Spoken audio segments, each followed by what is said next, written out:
founder of Kenji ROI, big Amazon agency. And I just saw on his Instagram, boom, he just sold it for a big payout. And so I was like, boom, awesome, dude. We had so many Amazon agency masterminds or in the co-working spaces and meetups in Bali through the years. And so I always like thank you for that, for kind of showing me some awesome tips and tricks when I was starting my agency a few years ago when we met in Bali. And I saw it on Instagram and I was like, dude, let's come on and I want to pick your brain about it. And I'm sure lots of other agency guys would be curious to hear about the process. So yeah, congrats, dude.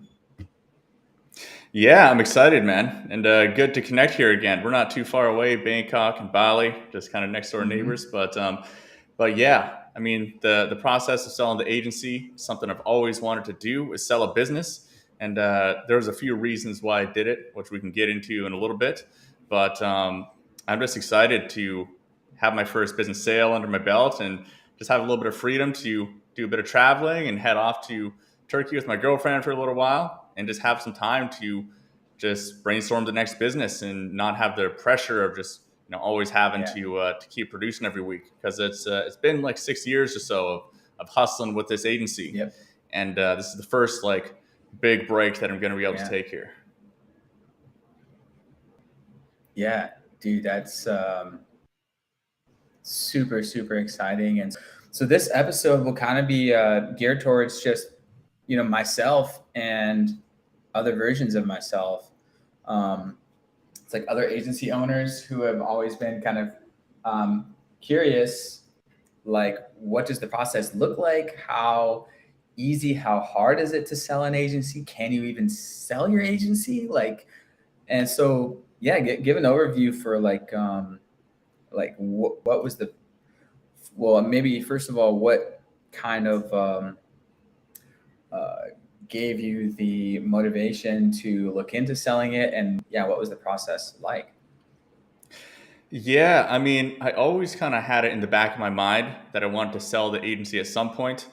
But like you said, agencies are not typically the businesses that people sell. And I didn't really know if it was a sellable type of business until one of my mentors in a mastermind that I was taking ended up selling his agency. And I kind of got to see the process of how he was able to sell it. And that is kind of what set the spark in motion. I always knew I wanted to sell. I knew that the agency was not like my passion business that I'm just going to be super excited to grow until I'm into my 60s. So I knew it was going to happen at some point. I just didn't really know when. And at some point, about a year ago, I hit this kind of wall where at that point we were growing really fast. I think we had just had our first 100K a month and things were getting a little bit crazy. And that's kind of the point where once I crossed that 100K a month point, I just realized that I was pushing really hard to cross that point, and I didn't have that same motivation to go hit the next marker, whatever, 200K, 250K, whatever that next marker was. I just didn't want to continue growing the business. It's kind of like that goal, once it was achieved, the next goal didn't seem so appealing. So after that point, I kind of made the decision, like, I'm definitely not going to continue to grow it bigger. So I either keep it at this point or I'm going to sell it. And then the actual sales process was really interesting. Now, this is not a normal sales process. So like selling agencies is a little bit less common than selling e-commerce businesses and selling SaaS companies that get crazy multiples and things. And full disclosure here, I'm not rich enough to retire. You know what I mean? Like, agencies don't get the same multiples as e-com and SaaS do, for sure. But I got enough to spend some time building my next business and, go travel and do some stuff, maybe a bit of investments and stuff like that. But first, I just needed to feel comfortable. It's like, well, can I actually sell this agency? There's a lot of it that was tied up into me and my personal brand and everything like that. Yeah. And I went back and forth with this for months. It's like, I want to sell it, but like, I don't know if I can do it. And I just kind of blocked myself. But the process of selling it went incredibly smoothly. I literally one night was just like really fed up. It's like, I just want to sell this thing. Screw it. I'm gonna send some DMs to people I know in my network. And that night I literally sent 2 Facebook DMs out to other people who I thought might want to buy my agency. These are people who owned other companies in the Amazon space, because my agency is in the Amazon e-commerce space. And it ended up being one of those two DMs that was the buyer of my agency. It was that. It was from those first two DMs that I sent. And I did other things too. Like I ended up after that finding a broker who, made some introductions to other agencies and things like that. But ultimately, the buyer ended up being one of those first two DMs that I sent. So I'm kind of kicking myself for not just doing that earlier and just this mental block of like, oh, this is going to be such a hard thing to figure out. Easier than thought. Yeah, it was not as challenging as I thought it was going to be. I'll say that. Interesting. And so the multiples aren't as good. Like for e-commerce, like FBA, they say it's like a 30 to 40 monthly profit, or like a 2 to 4, maybe 3 to 4x like yearly profit. With agency, you're saying it's less than that? Yeah, it's quite a bit less than that. Like You're going to get a much smaller, like somewhere around a 2x yearly profit. But I actually didn't value my agency based on that. I kind of looked at it based off of the value of the marketing assets and the brand and those kind of things, because you could pretty easily calculate, okay, we're getting this many warm leads per day, and the value of that is X based on if you had to pay ads for it, then that's the value of that. And I actually valued it based on that. I realized I could get a little bit better of a multiple doing that than just going the traditional way of doing that. And that's kind of one insight that I learned through selling this business, is that there's no clear cut, this is how you sell the business and this is exactly what it's worth. There's so much variance in that. I mean, for frick's sake, like the what was that deal that just went through for Adobe? It was what's the name of that company? Figma. They paid $20 billion for Figma, and they had like 400,000 a month revenue or something like that. Yeah, Figma. They paid $20 billion for a company that's making 400,000 a month in revenue.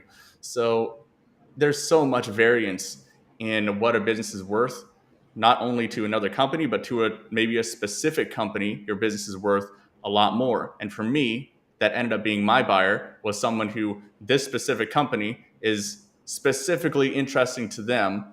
And so, other random dudes who just are 60 and they want a side business that can run itself, they're not going to buy my agency. They have no interest. It's someone who specifically has a market interest in a company specific to mine.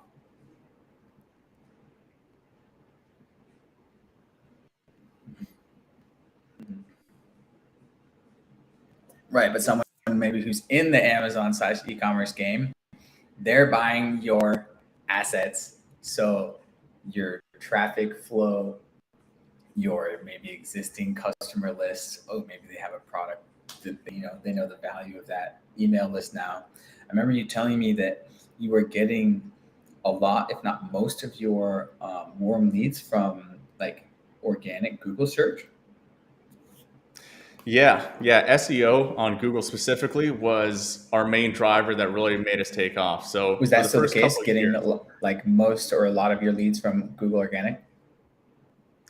Yeah, that's what really allowed us to scale. Like in the very beginning, we didn't get much from organic. I put a few blog posts up there and just kind of let them sit for a long time. It was mostly Facebook organic that we were getting in the beginning. But then once we really started going heavy with SEO, that's what really allowed us to scale, because SEO is such a good stackable marketing strategy. So the more good blog posts we got up there, the more consistent traffic would come in and it would grow, right? Blog posts that I wrote 2 or 3 years ago are still getting really good traffic, some of them. Unlike just Facebook organic marketing, where the second you stop posting is the second you stop getting any traffic at all. So I think SEO was really key in our growth. There was even like a 6-month or more period where we didn't put out any blog posts, and the traffic on Google Analytics did not drop at all from Google SEO, like zero drop. It was just steady for 6 months of not doing anything. So, I mean, I don't know any other traffic sources that are like that.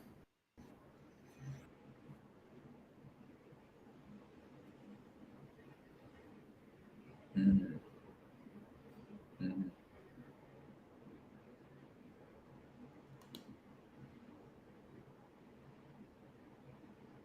Hmm. Yes, it is amazing, and it's finally this past 6 months become a traffic source for us. Um, like a big chunk of our leads and new clients are now from Google organic search. So it's like, heck yeah. And so I was going to ask you, so I know you've had your podcast. So was the podcast, because I know like for every podcast, we even did a couple, you had your blog writer format the podcast into a blog post. Would you say the podcast was a big component of that Google organic lead source? The podcast was a big component of that, but it played a slightly different role, I think. So it's very hard to measure how much traffic actually comes from the podcast because just podcasting analytics are pretty terrible in general. But I do know that it helped a lot of the leads become warmer. So a lot of the people that would fill out our quote request form, that's how we got clients. Like people on our website would fill out a quote request and just a little bit of details about what they need. And then they'd be prompted to book a call. And in the emails and when we're on sales calls with a lot of these people, they would mention they've been listening to the podcast for a while. And those people are always easier to close. They're super, super warm leads. And then also, like you said, we were putting the embedded podcast onto a blog version on the website. And that's where we're driving all of our traffic to from our email list, social media. Whenever a new podcast goes up, we don't drive them to Spotify or whatever. We drive them to the embedded podcast on our blog so that they're going to our website. And then a lot of those people end up like clicking off to some other blog post, or they're at least Yeah. coming back onto our website. They're getting repixeled, all of these things, right? Not that we really run any ads, like very basic retargeting ads, but that was key, I think, to driving people back to our website. Just an excuse to send them a link to our website on a repeated basis.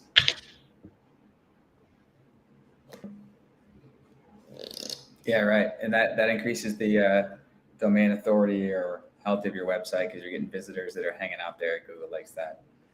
That is a, I'm going to implement that right away. Um, yeah, that's great. And then was did you get much? Were you doing much YouTube stuff and getting traffic from that? YouTube, we weren't doing a whole lot of. I think by the time I sold the business, we had like 1,800 subscribers or something like that, and our top video had like 20,000 views. And most of them had under 1,000. So that was more of an afterthought. Like we did upload video versions of our podcast there because it was easy. But most of them have like 100 views, 200 views, kind of thing. Occasionally, we'd put up some other content there, but SEO was our biggest focus. But looking forward, honestly, if I were to build the same business now, I might actually take more of that focus and put it on YouTube because I see YouTube as kind of the modern version of SEO. It operates in a very similar way to Google SEO in terms of your old videos are probably going to continue to get views if they're good videos. They kind of stack and you just gain more momentum. And YouTube is a platform that I think more and more attention is moving to. And it seems to me like more attention is moving away from blog posts and towards platforms like YouTube and video related content. So I really see YouTube as the modern version of SEO. Yeah, makes sense. Okay, great. So maybe more focused on YouTube. What other, looking back, maybe tips and pro tricks would you give to, another one, a past version of yourself who's building their agency, maybe with an exit in mind in the future? Yeah, I think maybe one of the biggest things I'll tell my past self would be just learn the art of cash flow management and sustainable growth. Because I ran into that problem over and over at different points of just growing the team too aggressively or just not managing cash flow carefully enough. And it's difficult to strike the balance between really growing the agency when you do get that influx of new clients and everything like that, and growing and hiring new team members, and then also overhiring or overspending on new marketing initiatives or new systems to help with things and everything. It's a difficult thing, and I didn't really learn the ins and outs of business cash flow until I was really forced, until there was a few cash flow crises where my bank flow, cash flow management, like just checking bank accounts and making very basic spreadsheets, just wasn't really doing the trick anymore. So that becomes more and more important the more money is coming in and going out of your business, of course, right? Obviously, you need to ensure that there's more money coming in than is going out, and ensure that your growth is done in a sustainable way so you don't blow Mm-hmm. things up.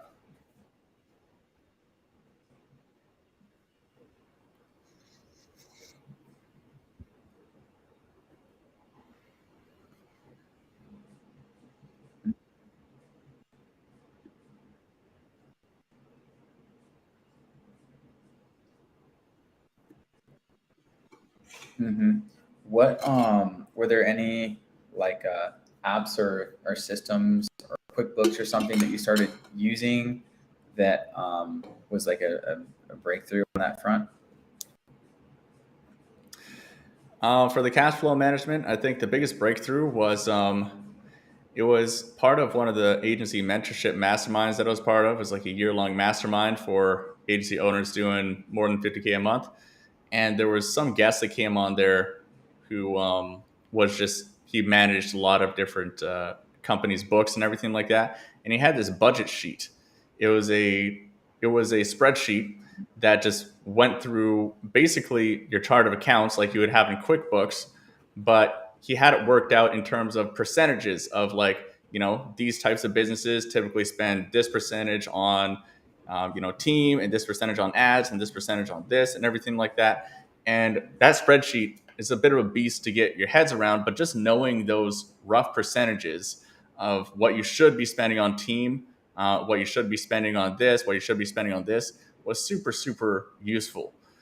Because I never really even thought of that before. And I realized that a few of them were a little bit out of whack. Like, we were spending too much on production team at one point, and we were underspending on marketing, or as some examples. And so you can kind of use that information just to make better business decisions, other than just looking at your top line and your bottom line and then just like, okay, where can we cut? It's like, no, you should know where the averages are for type of businesses like this. Mm-hmm. So it's like, okay, so the team is a little bit unhealthy right now as far as the money we're spending on the team, or we're spending too much on advertising.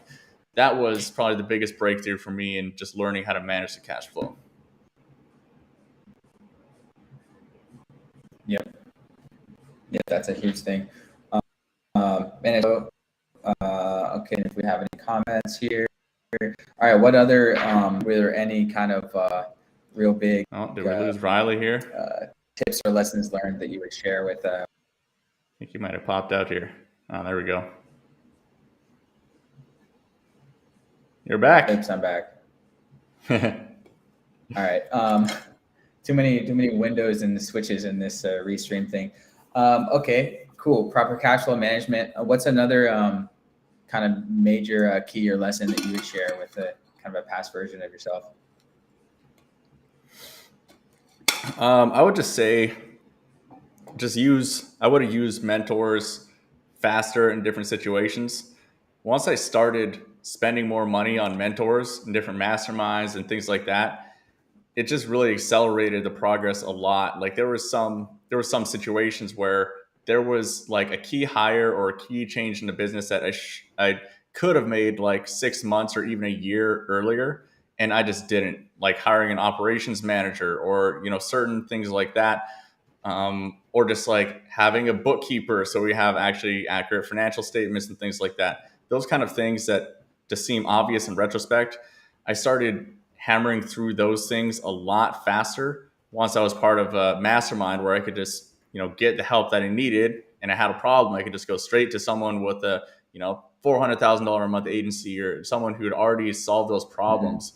I would have saved a lot of time, which if you're trying to grow a business, time equals money, right? And I had a bit of a scarcity mindset in the first few years of the business, of just I didn't want to spend the money on the mentors because I can learn this in podcasts, I can learn this in YouTube. While that may be true, it's going to take you a lot longer to get that information. Like the higher level I got on my agency, the more it was worth to pay for that just quick one piece of information that I needed at that time than to spend that time for hours going through some YouTube and some other free resource, or even like a cheaper course or something like that. Because that one piece of information might have been worth like 10, 20, 30, $40,000 if I just implemented it over the next coming weeks. So of course it's worth to pay $5,000 or like $10,000 for a mentor to help you get that piece of information that you need, right? So that's just an equation I didn't really understand in the first few years. That made a lot of sense once I got to a bit of a higher level. Okay, awesome. Any specific mentors or agency masterminds that you want to give a shout out to for other agency guys? Yeah, there was. They changed the name of it. I think it's called Agency Labs now. They used to be called Seven Figure Agency, but they have a good starter program, and then they had an inner circle mastermind, which was like a 12-month thing for people doing more than 50K a month, and that was really valuable. Mm-hmm. I'm not sure if he's still doing that. I think he might have changed it, but that was really helpful for me. A lot of really good guys in there, high level. Nice. What was the name of it again? They changed the name to Agency Labs.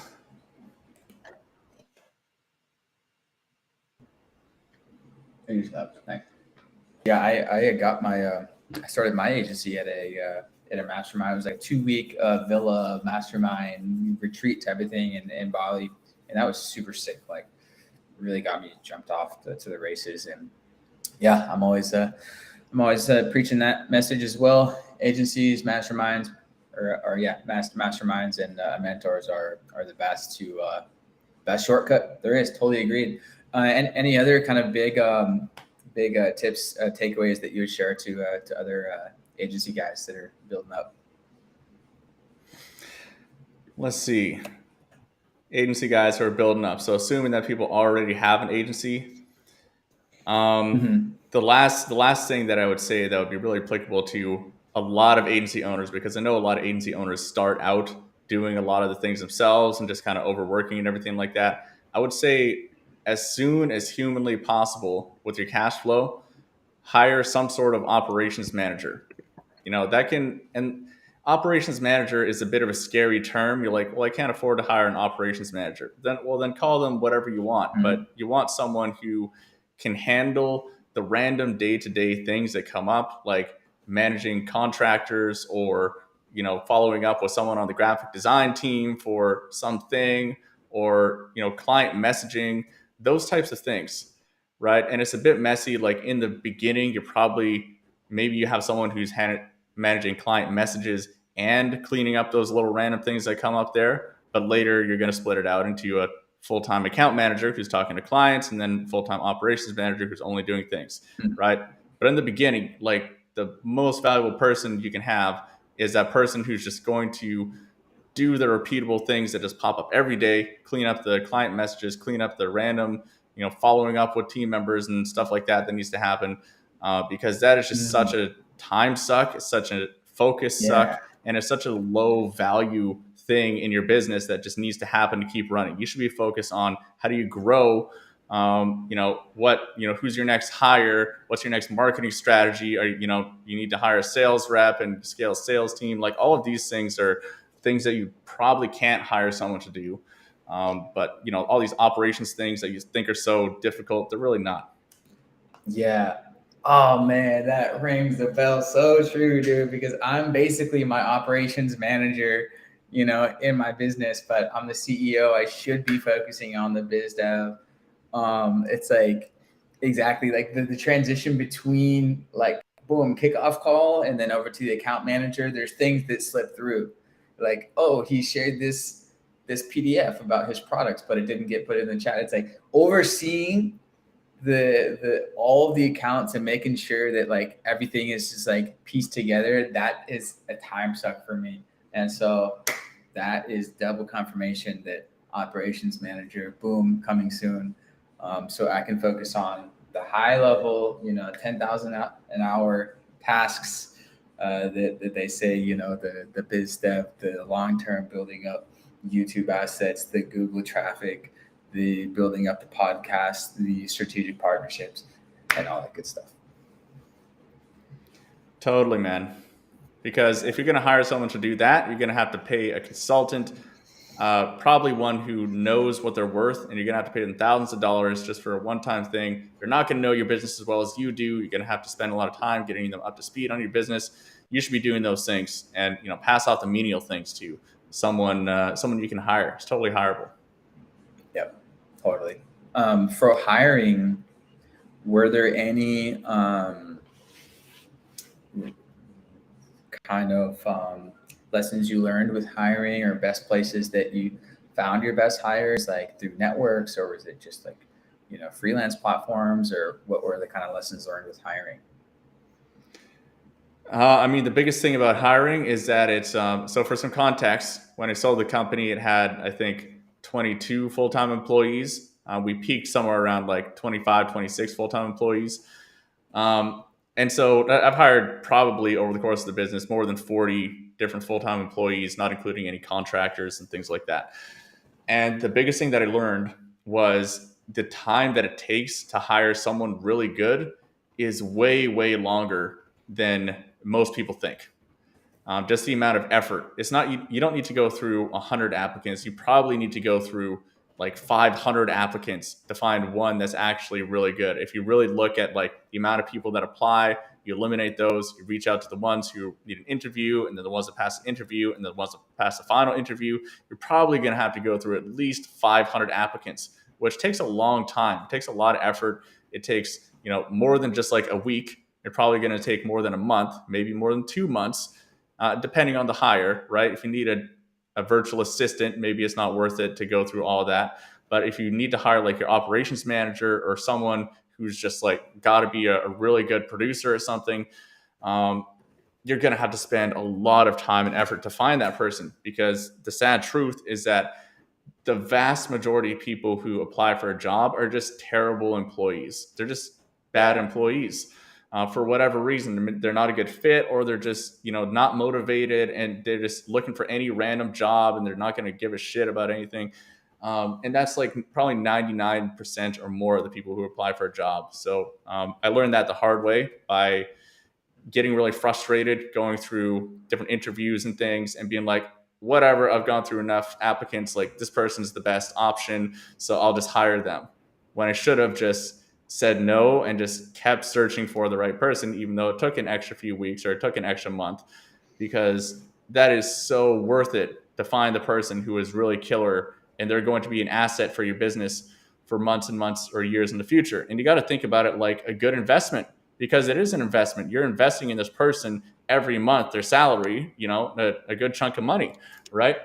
So think about it like an investment. Would you pick just I'm tired of looking at stocks today, I'll just pick the best out of the 10 stocks that I looked at today and just hope it does well, right? The difference between that and the stock that actually is going to perform well is like 100x or 1000x returns over the course of months or years. And it's the same with hiring.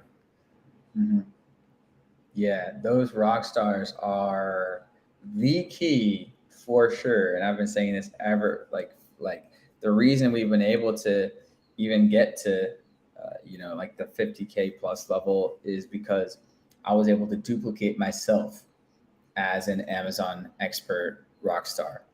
And so, as I tell other agency guys, like the faster you can duplicate yourself, like the faster you're gonna double your agency.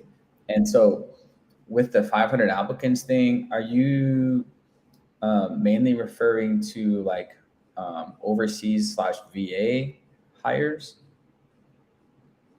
It really depends on the role. So for things like graphic design and virtual assistants and things like that, generally those are overseas hires. But there's some things that just never seem to work out for overseas hires, like communicating with clients. Like all of our accounts managers are born in Western countries or Western speaking. And just higher level managerial roles. Writers are another thing. Like if they're not native English, even if their English is really good, the writers just don't perform at the same level. Even if they're, have pretty good English, it's not going to be native level. So it really depends.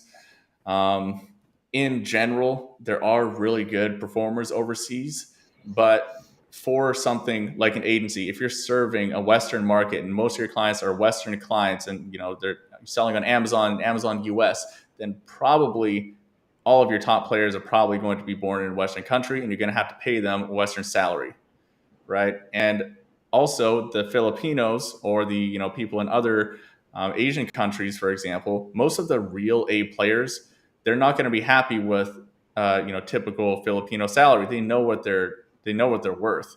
Like the real top overseas employees, you're going to have to pay them 10 times what a regular Filipino salary is, which is still an okay deal when it comes to an American salary. But they know what they're worth, right? Just because they're based in Manila, if they can actually produce at a similar level as an A player from America, they're not going to settle for $10 an hour for their pay, right? Yeah, I'm not going to find them for that $10 an hour. Yeah. Well, they are there, but they're diamonds in our rough, and you got to get real lucky. And we've any digital nomad that knows that it's like it's very hit or miss. You can get lucky, like find those rock stars that will be with you for years and years, but that's not the normal case. Um, and then a question about like employees: is there some best practice about like so you had official employment agreements, right? Like currently in my agency, it's all just contractor agreements. Is there like super big benefits to having it as an official employment agreement, whether it's taxes or just like mindset for them? Or I haven't researched that a ton, but any advice there? Well, so that gets really complicated depending on where your company is registered and then where the employees are. So, like, my company was a Canadian company. So, any employees who lived in other countries, they had to be contractors technically. They can't be Canadian employees. Our Canadian employees, they're all paid on Canadian payroll. So, we pay their tax deductions and some other things associated with Canadian payroll. And they had a separate agreement that has to be up to par with Canadian standards. But all of the international ones, they just went under a very basic generic contractor agreement template. Okay. That. But that being said, we had a few countries like in the Philippines, for example. We had a lot of employees in the Philippines. We had a lot of employees in Bali and Indonesia. In Bali, I actually set up an Indonesian company, and then everyone in Bali was paid as an Indonesian employee with all the Indonesian taxes and all those things, paid the benefits and everything like that. And we follow Indonesian holidays. And in the Philippines, they're all technically contractors to the Canadian company, but we would still honor their local holidays. And they both Indonesia and the Philippines have something called 13th month pay, which is, if they're with you for a full year or longer, then they get a 13th month paid at the end of the year or at different times, depending on, their religion. But those are kind of local customs, and we would follow those depending on what country those employees are from. So we try to treat them as much as possible like employees, like all of their friends in their country get treated, but technically they're external contractors. Okay. Is that 13th month pay like basically every year after December they get a 1 month bonus, or every additional year they get an additional month bonus, or just one month bonus per year? Well, it should be prorated. So if they're with you for only 6 months before December is when that happens in the Philippines, then they'll get half a month's pay. But if they're with you for the entire year, then they'll get a full 1 month's pay. Cool. Awesome. Yeah, that makes sense. Keep them incentivized to stay with you, year after year after year, and build a real company culture. On that note, any like tips and tricks that you would share looking back around that kind of mindset, like building that company culture and yeah, keeping people motivated, excited to be with the company year after year, and yeah, keep people motivated and performing? Yeah, so there's a few things that we did, and I kind of stopped doing a lot of these things towards like for the final 6 months or year of owning the business when I kind of lost the motivation for it a little bit.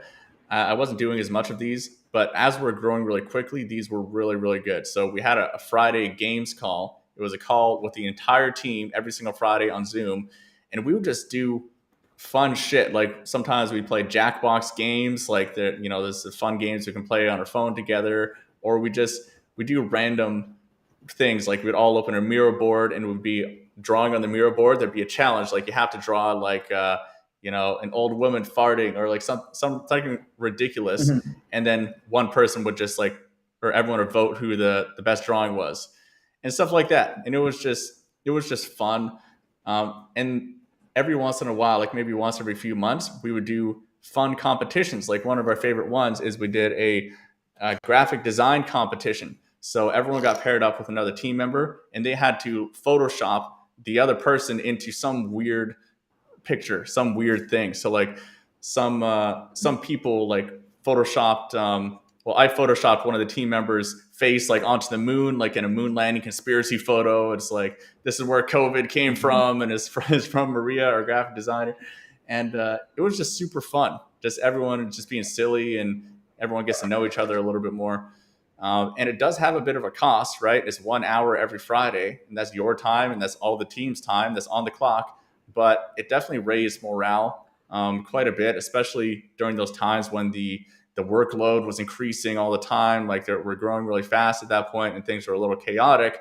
It just helped us kind of, most of the remote employees just get a little bit of the sense that community and team, and it definitely made a difference. Yeah, absolutely. And so we have a call, team hangout, I call it, every Tuesday. And so our team is half American, half Filipino / VA. And so here's a big question. So your team hangout on Friday, is that in US hours / Friday nights in Bali time? We would do it on Friday is Bali time. So most of the time, like the Asian team only works Monday to Friday, typically. But usually we keep it open-ended for if they want to work on the weekends or not. And if they want to make extra money, then we just pay them extra for if they want to work on the weekends. But we don't require anyone to work on the weekends. And, that has upsides and downsides. So there are like days like anyone in North America, they'll be working on Saturday in Asia time and not on Monday Asia time. And so there's a little bit less crossover that way, but we didn't have much problems with that because the real core team members, they're all getting on daily meetings of some kind. So like the more managerial people are all getting on a daily meeting with each other. Sometimes the crossover times would be really weird. Like there was one point where we had team members in Europe and Asia and America that all needed to be on the same call. And there's only like one time that really can work for all three time zones. But all the graphic designers will get on a call with the graphic design manager every day, and it just kind of keeps everyone aligned with the real core announcements and on the same page that way. So there's a little bit less chaos with going through task management systems and stuff like that. And so for that time, same thing with us. We have actually one European employee, our graphic designer, Karina. And so our team meetings are 10 p.m. Bangkok time, which is 9 a.m. Utah time. It's our Utah team. And it's like afternoon in Europe. So Friday team hangouts, evening Friday night, Bali time, or morning Friday? Morning Friday in Bali time. So it's going to overlap with people like in Vancouver time zone. They're in the nighttime. Okay. So they're doing the night shift. Okay. Because that was kind of my next thing. And so people ask me this all the time. And so like Monday, Thursday, 10 p.m. to 1 a.m. is my calendar for calls. Like any client meetings, I take like pretty much half of the sales calls still for my agency. And so, but for me, I tell people that's actually my normal work hours because my whole life I've been a night owl. Even when I was just doing my own FBA store, like my hustle hours when I'm in my flow is the nighttime grind till like 2, 3 a.m. I've just always been that way. Is that the case for you, or have you always done your meetings with the US team in your early mornings and their nighttime? Yeah, I'm the opposite of you. So I always do it in the Okay. mornings. Like my first calls always start at 6 a.m. and then are done by about 9 a.m. So I just wake up, Got hammer out any calls that need to be done, and then the rest of the day is for whatever I need. And we scaled till I think about 60 or 70K a month with only time slots from 6 a.m. onwards Bali time. So that's 6 p.m. EST, which means that anyone in the New York time zone is going to have to get on like around dinner time with us. it. And that Mm. was fine for us up to like 60, 70K a month. And then we got another closer who is based in American time zone, and they could kind of hammer out the rest of the hours. And that's when it scaled to over 100. Okay. Cool. Yeah, I guess that kind of makes sense. After people are off work anyway, it's like if they want to book a call, they're gonna make it work. And so yeah, our only time slots are like 8 a.m. Pacific to like 11 Pacific, so kind of in the morning. But haven't really had any complaints. Actually, only like a few. Like, oh, those times don't work for me. And in that case, Ryan takes the call, and he just takes it in afternoon Utah time. But yeah, kind of the next big step for me is so me and Ryan, who's kind of the other version of myself, and he's running a team of three guys in our Utah office.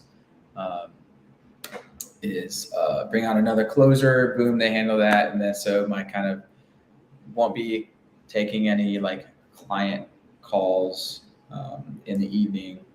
That won't be necessary. So kind of my bandwidth will be more free towards more biz dev and kind of higher level stuff. So yeah, that's kind of the next level. But I think the real big thing is finding another version of Ryan, that another kind of version of myself, and easier said than done, that can kind of duplicate yourself again to duplicate the company. I think that's huge. Um, Well, but and on then the that other kind note, of I big think thing is, the oh yeah, more go you ahead. grow, like where you're at like around 50K a month, is time to Mhm. start shifting away from duplicating yourself and time to start shifting towards filling in your weaknesses so you can focus on your strengths. Because if you just keep duplicating yourself, if you're doing like a lot of different things, that just it becomes harder and harder. It's much better to just completely get more things off your plate. And generally, that's the things that you like doing the least. Usually, the things that you enjoy doing more, you're actually better at because, for me, that's sales and marketing. And so, between 50 and 100K, a lot of what helped me get there was passing off a lot of the stuff that I didn't enjoy doing. So I had more time to focus on the things that I was better at and I could make a bigger impact in the company. What were those things for you?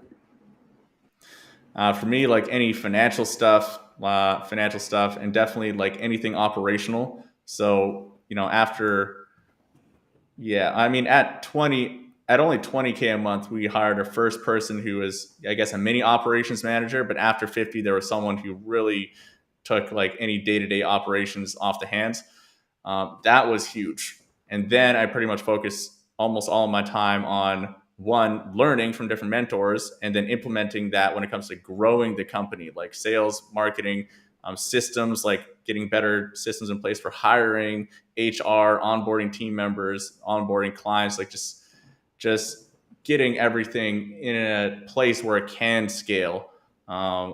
Was something that you can't really just tell one of your employees to go do that unless they're just like someone capable of building their own business anyways. Yeah, right. Yeah, the business building stuff and putting the systems. So it's systems, internal systems. Then it's like the outside, like business, and that's been like what I've been trying to double our appointments. And so Google SEO has been over this past 6 to 12 months. Um, we've always been pretty big on Upwork, but you like every freaking platform, every platform gets more competitive. Amazon, YouTube, TikTok, everything, Facebook, and so I'm trying to crack the next big lead gen thing, and I think it's going to be some paid funnel, talking to other, agencies that have just gone from 100K to 700K a month because they've got this one Instagram ad that they were able to scale. Did you test kind of paid ads or ever had success with that? Yeah, we did a decent amount of testing with paid ads, and we never had a whole lot of success with it. Paid ads are a little bit difficult to crack in the Amazon space, specifically because Amazon sellers are very difficult to target. Even with something very specific like YouTube ads, if you just go and just input all of the most popular YouTube videos around Amazon FBA, 99% of those people watching those videos are brand new Amazon sellers or people who Yeah, have the not private launched their label first product. dreamers. That's the whole thing. Yeah, that's the whole Yeah. thing with LinkedIn. Yeah, that's So 99% like of YouTube. Yeah. targeting actual Amazon sellers is very difficult.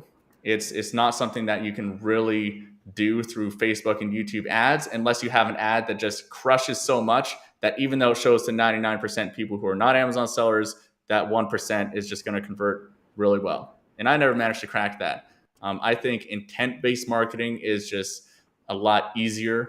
So like in the beginning, that was like Facebook groups and just making good relationships with the Facebook group owners. But then that evolved into the SEO, like people searching very specific search terms that qualifies them as an Amazon seller. Like, one of our biggest services was Amazon product photography, which you're probably not going to search for on Google until you're at the stage of like, I'm about to sell my Amazon product. I need some photos. People don't just randomly look up that. So that's like getting people a little bit later in the stage, specifically for the Amazon seller niche. I know lots of other guys in other niches who do really well with paid ads, but I just found we never had great success with targeting paid ads to like cold Amazon seller leads. Yeah, yeah. Most people are product research dreamers. That's the vast majority of people that are, yeah. So yeah, target people who already have a product. And so, like the recent YouTube ad, like we had a YouTube lead gen / YouTube ads agency. All right, we're advertising this listing optimization checklist. So it's like, well, they better already have a fucking listing. So, but that's still early days, or not even early, lots of data coming in. But yeah, that's another one. Test, um, yeah, something specific that would qualify them. Yeah, like listing optimization checklist, or so filter out people who don't have a brand yet, don't have a product yet.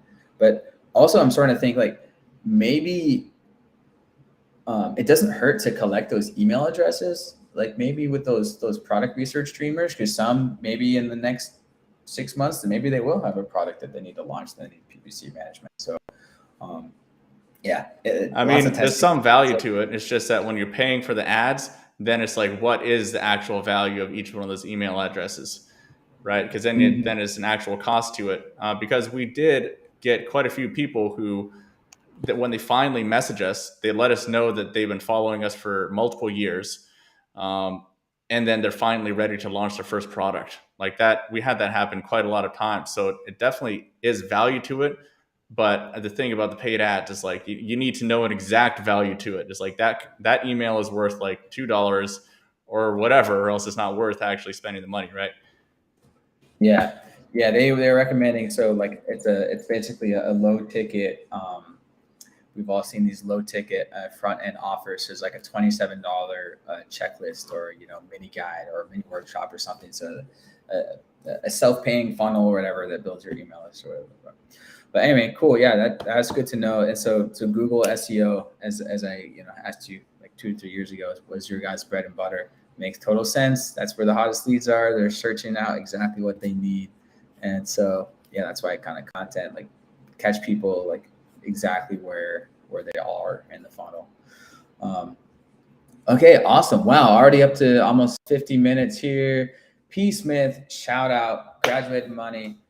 I see you hustling, P Smith. That's my good high school buddy. Always tuning in. Oh, I see you. 2 a.m. hustling in on the West Coast. Cool. Any other kind of tips, tricks, words of wisdom that we didn't cover that are significant that you would share for people on this journey? I mean, I would just say that like an agency, it is a tough way to make a living for sure, but it is no better way, in my opinion, to grow a company that can build some really good wealth in a very short amount of time with a very low amount of capital investment needed, if anything. I mean, when I started the agency, I really didn't have any money. I was just, hustling. All my money was just out on the table, just getting things done and in other side hustles and things like that. I didn't have to go take out a loan. I just hustled it from the ground up by myself, and then it just naturally could reinvest that into new employees and softwares and coaching programs and things like that. So um, I think it's less flashy and awesome than all of these SaaS companies and the really flashy things that people want to do, but it is a tried and true way that I think is really the easiest way to build wealth, especially if it's your first business. It is probably the most stable income that you can build for yourself with the shortest amount of investment. Awesome. I had very similar feelings. E-commerce is great, can be really passive, but you got to have that $1 million idea. But agency, like, you can just be tried and true, just delivering solid services, especially if something that you already have expertise in. Just get a core group of guys and girls around you. Just deliver solid and get good reviews, and they'll keep coming in. Oh, absolutely. And just to answer, I think this Nathan Clark had a question that I think is related to that. If you had 20K, would you do a physical product that primarily sells on Amazon or a niche digital marketing agency? And I think you probably know the answer to that already based on my last answer here. But I would definitely choose a digital marketing agency because in my experience, about 60 years in the Amazon space, the people who have really been successful on Amazon that I've seen, they were starting off with 50 or 100K, and there's plenty of people I also seen that were successful with, 10, 20K, but at a much lower rate than the guys who really went in there with a big amount of money. Some of them got it from Kickstarter, some of them got investors, some of them just had the money from previous business or something like that. But usually they were starting off with 50, 100K in some kind of really unique product or something that would take a lot of money to start, like, big furniture, things like that. So at 20K, I would probably start a digital marketing agency, build that up, and then maybe have more cash flow. You want to really properly launch like an epic new product or something like that. Yeah, 100%. I tell people this all the time, and just made a little TikTok video about this exact question. Like, 20K is like what you need to launch one private label product on Amazon FBA these days. Like, you're gonna need a big PPC budget, like $100 a day, for the first 3 to 6 months. So that's like 10K in Amazon ads. You're gonna want to have a crazy sick video and product photography. So like bundle that together as like 5K inventory, 5K, 10K. So like I talk about this all day. You're gonna need at least bare minimum 10K for one product. Probably, if you're gonna want to go hard, 20K. But at the end of the day, e-commerce comes down to a good idea. Why are you different than all of the dozens of other similar things? So that's why I tell people, like, it's more of like if you have a great idea, like, do a Kickstarter thing, because you're not just going to launch any same phone case tripod thing these days. That's what I did. That's why I started in 2015. But phone cases and selfie stick tripods, it worked back then, but like every platform, it gets more competitive. So what does that mean? You got to be better. You got to stand out. Same thing with TikTok, YouTube, podcast. There's more and more and more. You just got to be better, and you got to stand out, and you got to be smarter and be more unique and more creative. So the same thing with the e-commerce game. Your success, you're just going to have to have a better product idea. Doesn't mean it can't be done. My mom still makes $1,000 a month passive income because she had this idea of a headrest on the plane that straps into your forehead, and so you're on the plane, you're not bobbing up and down. So like in any little product idea, it's easier than ever to launch it and get it to the mass market. That's what Amazon is. It's just half of where people shop online on Amazon. But you can't just launch any same thing. Like any company, success comes from a good idea, right? But that's just kind of obvious, right? But with an agency, you don't. It doesn't take that genius Steve Jobs idea. Just follow the tried and true methods. and be likable and deliver good results to your clients, where they want to go tell their friends and say, hey, these guys are great. They did a good job. Yeah, it's a good old-fashioned hustle. You're not going to find yourself 50K in debt from starting an agency. Yeah. I mean, of course, And the someone can startup figure cost it is out, like, but much lower. Yeah. For sure. Start off, I have other videos, and that's if you guys already watched this far, I actually started a whole separate channel, Riley Bennett Marketing, where I'm talking about my agency building journey, specifically like a lot of Upwork, because actually like my first 3 years, Upwork was like the foundation of it. And lots of people have been asking me on Instagram about Upwork. So I'm doing more like workshops, talks about all the agency stuff. So link in the description, go follow Riley Bennett Marketing new YouTube channel. And Danny Carlson is on Instagram. You saw his Instagram over there. If you want to, follow him, in Bali, living the good life, going to be traveling out to Turkey. Shout out P. Smith for the super chat, bro. You a G. Still got to make a trip out here, bro. So yeah, see all you guys on Instagram and in the comments. And Danny, that was awesome. Appreciate all the tips. Thanks for having me on. Pleasure to chat, man.